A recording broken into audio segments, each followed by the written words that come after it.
बिस्मिल्लाहिर्रहमानिर्रहीम, बिस्मिल्लाहिल-फत्ताहिल-अलीम। अस्सलाम वालेकुम रहमतुल्लाहि व बरकातहू। डियर वॉचर, डियर सब्सक्राइबर, उम्मीद करता हूँ और दिल से दुआ करता हूँ कि आप सब लोग ईमान और सेहत की बेहतरीन हालत पे होंगे। मैं हूँ motivational speaker, leadership, business coach, master trainer, educational trainer professor M A Raza. Afaq sun series new Urdu class 7th Urdu की 7वीं किताब सफ़ा नंबर 14-15, सफ़ा नंबर पेज नंबर 14 and 15। वो शहर के कोतवाल के पास गया और उससे फरियाद की, मगर कोतवाल ने उसकी फरियाद पर कोई कान न धरा। फिर वो काजी के पास पहुंचा और उसे अपनी बिपता सुनाई, मगर काजी ने भी कोई कार्रवाई करने से इनकार कर दिया। वो बगदाद के कई बाअसर लोगों के पास पहुंचकर फरियादी हुआ, मगर कहीं बात न बनी। आखिर उन्हीं बाअसर लोगों में से एक ने उसे खलीफा हारून रशीद की खिदमत में पहुंचा दिया।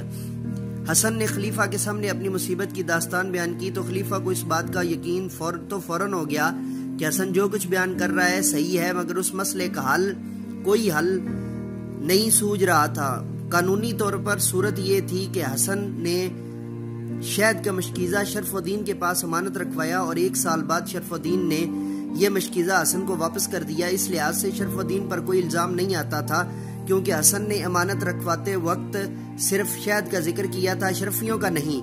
अब अगर वो अशरफियों का दावेदार है तो कानून उसकी कोई इमदाद नहीं कर सकता। शरफुद्दीन का कहना था कि जिस हालत में मशकीज़ा हसन ने उसके हवाले किया था उसने उसी हालत में वापस कर दिया था। ये बात साबित करना बड़ा दुश्वार था कि शरफुद्दीन ने मशकीज़े को खोला भी था या नहीं।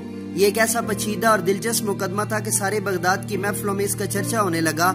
जहां जाओ यही जिक्र होता कि देखिए खलीफा हारून रशीद हसन और शरफुद्दीन के मुकदमे का क्या फैसला करता है। एक रात खलीफा अपने वजीर के हमरा भेस बदल कर बगदाद की गलियों में फिर रहा था कि एक जगह चंद लड़के खेलते हुए नजर आए। वो हसन और शरफुद्दीन का खेल खेल रहे थे। खलीफा और वजीर एक दीवार की आउट में खड़े होकर उनका खेल देखने लगे। एक लड़का काजी बना बैठा था, उसके सामने वो 2 लड़के हसन और शरफुद्दीन बने खड़े थे। इर्द गिर्द कुछ और लड़के चौबदार, कोतवाल और प्यादे बने खड़े थे।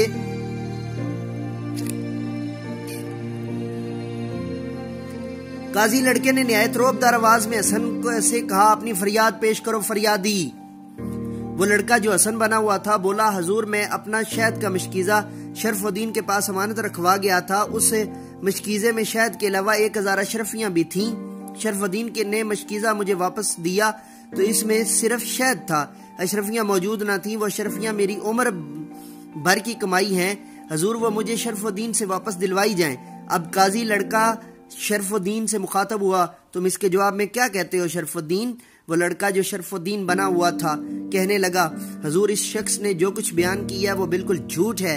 ये अपना शहद का मशकीज़ा शहद का मशकीज़ा मेरे पास अमानत रखवा गया था। साल भर वो मेरे पास अमानत पड़ा रहा। जब ये आया तो मैंने उसी हालत में उसे वापस कर दिया। काजी ने ये सुनकर उसका मतलब ये हुआ कि तुमने उस मशकीज़े को बिल्कुल नहीं खोला। शरफुद्दीन ने जवाब दिया, बिल्कुल नहीं हजूर, ये खामखा मुझ पर इल्जाम लगा रहा है। काजी लड़के ने कुछ देर सोचा, फिर कहने लगा, वो मशकीज़ा कहाँ है, उसे हमारे हजूर पेश किया जाए।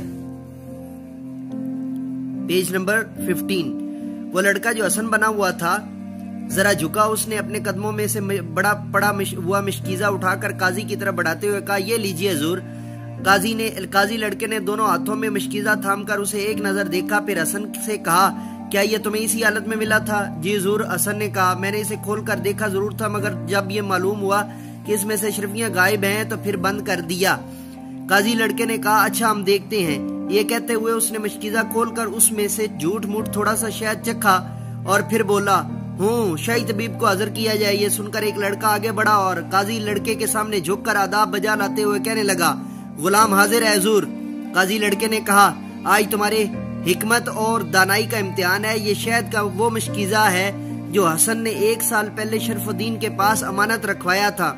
इस मशकीज़े के अंदर जो शहद है हम उसके बारे में तुम्हारी राय जानना चाहते हैं। शाही तबीब लड़के ने हाथ बढ़ाकर मशकीज़ा काजी के हाथ से लिया और फिर इसमें से झूठ मूठ थोड़ा सा शहद चख कर कहने लगा, حضور غلام کی رائے میں یہ شہد تازہ ہے، 1 سال پرانا شہد نہیں ہے۔ قاضی لڑکے نے کہا کیا تم یقین سے کہتے ہو؟ بالکل یقین سے حضور شرعی طبیب۔ لڑکے نے کہا اس میں وہ تلخی نہیں جو پرانے شہد کے ذائقے میں ہوتی ہے۔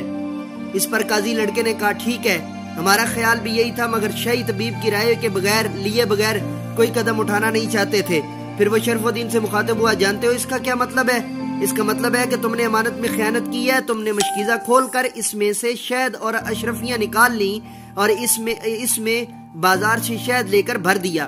اب تمہاری سزا یہ ہے کہ حسن کے 1000 اشرفیاں اس کو واپس کر دو، ورنہ تمہارا گھر بار نیلام کر دیا جائے گا اور تمہیں قید خانے میں ڈال دیا جائے گا۔ خلیفہ ہارون الرشید اور اس کا وزیر لڑکوں کے مقدمے کی یہ کاروائی دیکھ رہے تھے اور حیران ہو رہے تھے کہ اس لڑکے کے ذہن میں جو بات آئی ہے وہ خود یا ان کو کسی اور کو کیوں نہ ہی سوجھ سکی۔ خلیفہ نے اپنے وزیر کو ہدایت کی کہ اس لڑکے کے گھر کا پتہ چلائے جو قاضی بنا تھا، پھر اگلے دن اسے دربار میں پیش کیا جائے۔ وزیر نے اگلے دن اس لڑکے کو خلیفہ کے سامنے پیش کیا تو خلیفہ نے کہا فرزند عزیز، کل جب تم حسن اور شرف الدین کے کھیل میں قاضی بنے ہوئے تھے تو ہم ایک طرف چھپے تمہارا کھیل دیکھ رہے تھے۔ ہم چاہتے ہیں کہ جیسا انصاف تم نے وہاں کھیل میں کیا تھا ویسا ہی اس دربار میں بھی کرو۔